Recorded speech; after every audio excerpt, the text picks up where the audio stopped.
definitely let's get the House of Horrors right off the bat. House of Gimmicks. All right. Go ahead, Matt. So let's start with I guess the arrival to the house, which Randy Orton is in a cab or a limo, and he's got street clothes on, but wrestling gear and no shirt. And can we mention first that like it's 6:30 in San Jose, elephant in the room, black over there, and so anybody in the West Coast would so we know why. Obviously, I mean, obviously we expected this segment was going to have been taped a while ago, but apparently it was taped. It was either Virginia or Missouri. I forget which state, but I think it was Missouri. Yeah. So he looks at the house and he does like a what the hell.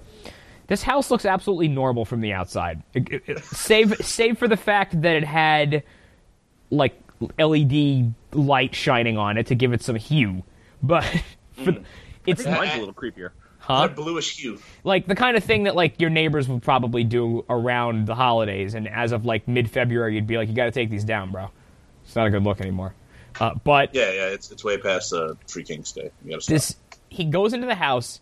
The house isn't particularly creepy. It just was like a dirty house. Like the kind of house. It's the kind of house where like the first time you go to a friend's house, let's say, you get in there and you look around and you say, "I'm going to leave this house in like 5 minutes," and then you make an excuse. I'm not eating anything in this house. Right. I was going to say I'm not eating dinner. Like it was just a little dirty and dusty. There was sheets on the furniture. There's dirty dishes in the kitchen.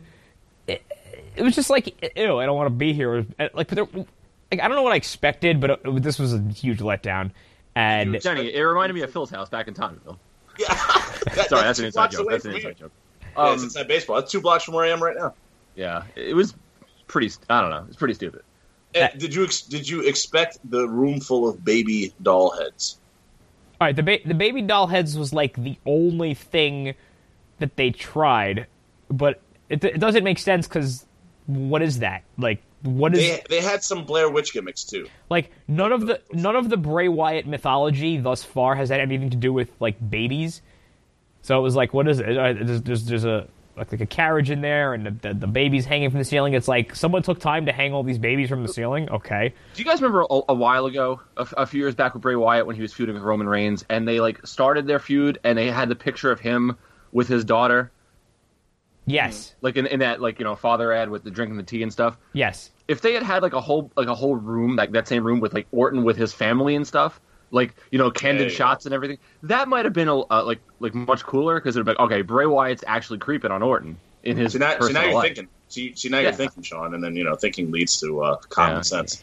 So they brawl a bunch of times, and it almost reminded me of the NES game Friday the 13th when you'd turn around and all of a sudden you'd find Jason and they'd play the noise, and then like he would be hitting you, and then if you hit him enough times he just would run away, but then there was a chance you'd run into him again. It almost was like that. Like he went into one room, looked around, and then Bray was there, and then he fought him, and then Bray would leave, and then he'd go into like another room, Bray was there. It was Friday the 13th NES game. Yeah. The one moment where like Orton was passing through rooms and like Bray stuck his hand out from a different room, and then Orton just went around the room and there he was. Like, it's so stupid.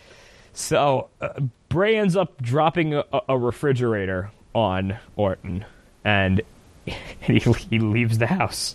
Doesn't like I don't understand. Like, all right, so the Boiler Room Brawl 21 years ago, you had to get to the ring and get inside the ring and get the urn from Paul Bearer. So it sort of made sense, like you had to get to the ring to win the match. But it like was a clear-cut thing. But like, what was the motivation for being, in this house? Like, I would have just been like, I'll just wait in the ring because this match has to go to the ring eventually.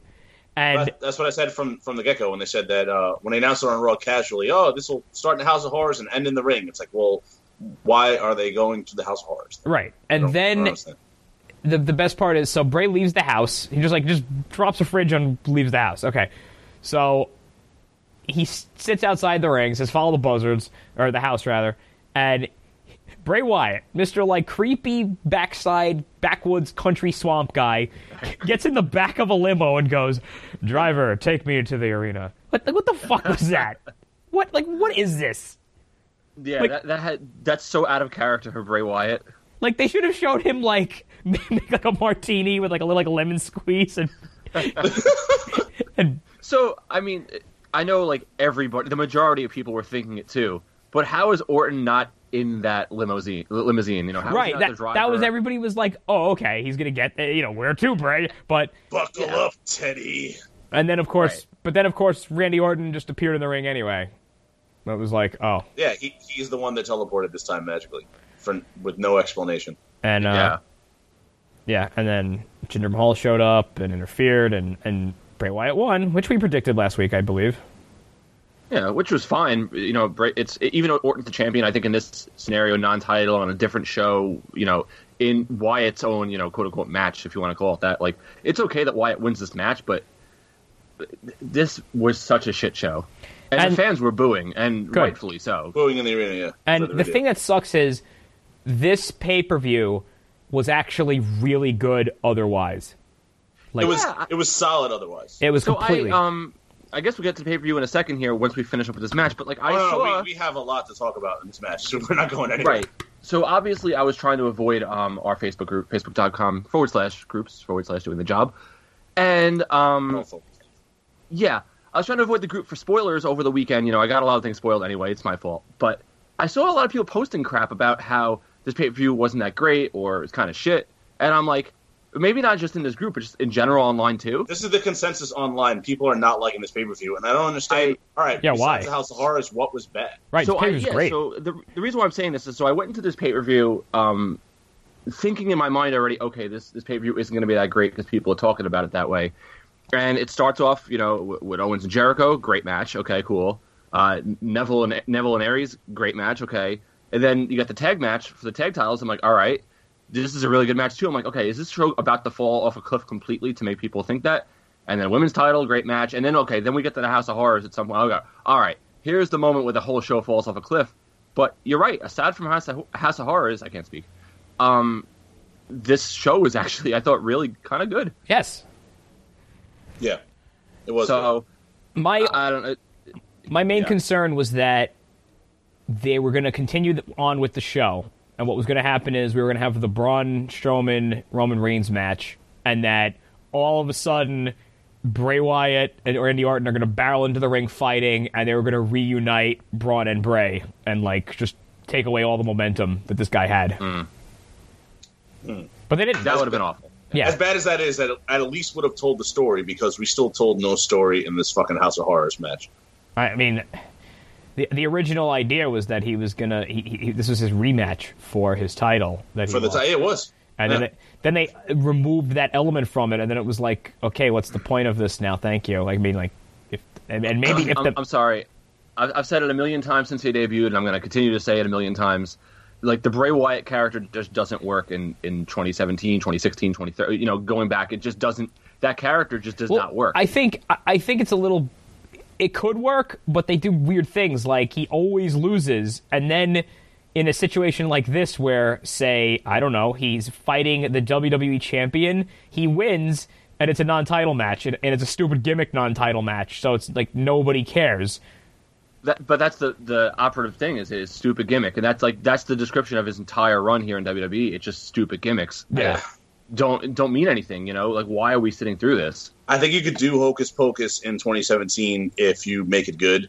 There obviously can't be too ridiculous. I mean, here's the biggest problem is, besides all the losing and everything like that, is that they tell a story with Bray Wyatt, but they're very inconsistent with what he can do or what he cares about or what's going on. Like, this match is the perfect example of why the whole thing is... I don't think that he sucks or the gimmick sucks. I think that they just mishandled the whole fucking thing, because look at the whole story. You said that people stopped caring because they took the title out of it. I don't think that that's the main thing. I think it's because, look at the whole story with, he burned down Sister Abigail, they did some other fucking bullshit with the grave. That was the story of the thing, is that he got Bray back, and he started fucking with Sister Abigail thing, and all the spookiness. They get to the house, and There's nothing to do with Sister Abigail, nothing to do with any other spookiness, no other gimmicks. The little gimmicks they did with the fucking babies and all the bullshit, Randy Orton doesn't put any of it over. He doesn't get spooked out or scared by the whole fucking thing. Bray, all he did was talk for weeks about how he's gonna fucking psychologically fuck him up, and that he can go there and he can never really leave. Like, so if that's the case, then what was your plan? Your plan was to get him there just to put a fucking fridge on him? You know what else? I was thinking back. And then change the lights from fucking. I was thinking back to WrestleMania when they did the when they were leading up to the match, and how, in retrospect, how juvenile this is that they did the. Bray, I'm going to burn this house down, take all your powers. Next week, Bray's in the house. I'm going to eat this dirt, I get my powers back. And then the next week, Randy Orton's there, I'm going to stab this another dirt, you lose your powers again. I was like, what is this? This is the kind of shit you do in the playground when you're 7 years old and you're like, bulletproof spray. Yeah. Like, it was like a notch above bulletproof spray, was the Bray Wyatt Randy. As dumb as that is, at least in the House of Horrors, the fucking blow-off to all of this, incorporate that shit still, you know? Or, like, if you're gonna have Bray win, then fucking put him over. Bray is not put over by this fucking win. If you're gonna have Bray win, at least let a heel get some credibility. He says he's gonna do this shit to Randy Orton. He's gonna fuck him up psychologically in this match. All he did was brawl with him and put a fridge on him, change the colors of the lights, and then when they got back to the arena, he won from fucking interference. You know what I mean? Yeah, and even before he won, Orton didn't seem to be fazed by anything that happened in the house. That's the thing. He didn't put any of it over. He's not fazed by it. And then next night on Raw, he tells Kurt Angle that, he ruined Randy and Randy's destroyed and beaten. It's like, because what? Because Jinder and the fucking Bollywood boys interfered? That's how it doesn't make any fucking sense. Right. He could have won this ridiculous match and at least incorporate all that stuff to, like, give Gray credibility. At the end of the day, if you don't buy it, if you don't buy the hocus pocus, that's fine. But at least, like, someone like us, like guys like us who are watching it and just watching it shoot-wise and looking at the booking and everything like that, we don't have to buy the hocus pocus, but as long as they make the kayfabe make sense for the story, we can appreciate that they're actually putting on a fucking story that makes sense and has consistency. And none of this, it's just ridiculous. Well, that was that match. I think that's the biggest problem besides all the nitpicks. That's the biggest problem with it. That was that match. Like I've said, Bray Wyatt's character needs to be in horror movies where he can actually, like, hurt and kill people. It doesn't belong in wrestling because he can't. What can he do besides pin somebody 1, 2, 3? Honestly, like, he dropped the fridge on a guy and it didn't work. Like, what can Bray Wyatt's character honestly do that will really scare somebody in a civilization, kayfabe wise, that they won't get arrested and nobody's gonna get killed? So who cares? Honestly, well, you said it, Sean, like, he could have been more he could have been more psychological with the pictures of his family. They could have been even little touches like that to show that, like, he was actually thinking about fucking with Randy Orton legitimately, not just putting a fridge on him. Like, I don't understand making the whole House of Horrors match where the climax was I put a fridge on you and then I changed. I thought they were going to set the fucking house on fire. Maybe like Randy Bray confused the lyrics of the song "I Put a Spell on You," and he said he thought it says "I put a fridge on you." Oh, I put a fridge on you because you're mine. And he's standing there telling Orton, "No, you can never really leave." Like, yeah, actually. He's going to get back to the ring because that's where his match has to end. And then he left. Told that already. He, just left. At the very least, they could have did something where Bray got Randy stuck in there. Like, something spooky was in there and captured Randy, and he tried to make it back to the ring because they did add the you can win by forfeiture, which is what I think was going to... I thought that was going to happen. I thought he was going to fuck with Randy.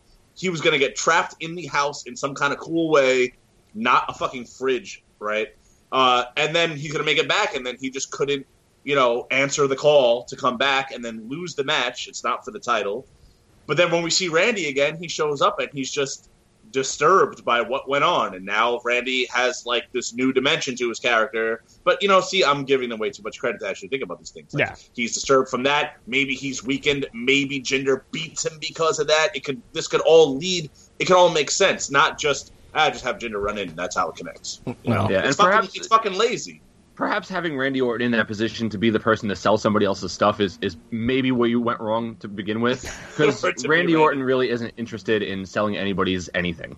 Yeah, but Sean, that shit was filmed, right? That was filmed ahead of time with somebody had to be fucking directing. Everything's filmed ahead of time. No, not even that. I'm just talking about when they got back to the arena. Watching something live, it's not filmed ahead of time. Like when they got back to the arena. Like, Orton's just standing there like nothing even happened for the most part. Right, but I mean, even there in the match, like, even the little dumb spooky shit they tried to do, that Ren could be like, all right, stop. All right, now you're supposed to act freaked out, Ren. Like, or even he's scared. The little details, too, which I saw get posted online also, and I definitely noticed it, was that Orton shaved in between the filming of the thing in the house and the match live. Fucking idiot. He's so good that he had time to stop and shave in between. Yeah, he was so unfazed by the spookiness and the Blair Witch gimmicks that he got a fresh shave. This is a total nitpick. I'm going to admit that right now. But if you're going to show up to this match, would you show up without a shirt on? No, I didn't. The thing is, I didn't get, like, why did he have no shirt, but he had pants? This is a nitpick, though. Like, why would you go into a haunted? Listen, I don't expect in my life to ever have like a Scooby Doo like haunted house excursion. But if I ever did, I wouldn't be like, all right, I'm gonna take my shirt off. Like, it's like I'm not gonna wear tights to need to protect my legs, but my chest fucking don't give a fuck. I gotta show off these badass tats I got to these girls. Gotta show off the tats, gotta show off the pecs. If that's me, I'm just showing up in the chicken suit at that point. I don't even care. You could have had a wife beater on at least, a fucking guinea tee, something, Even Bray Wyatt had one of those. Yeah, Bray Wyatt was rocking the... Bray Wyatt is, in fact, a wife beater. All right, I don't want to talk about this match anymore.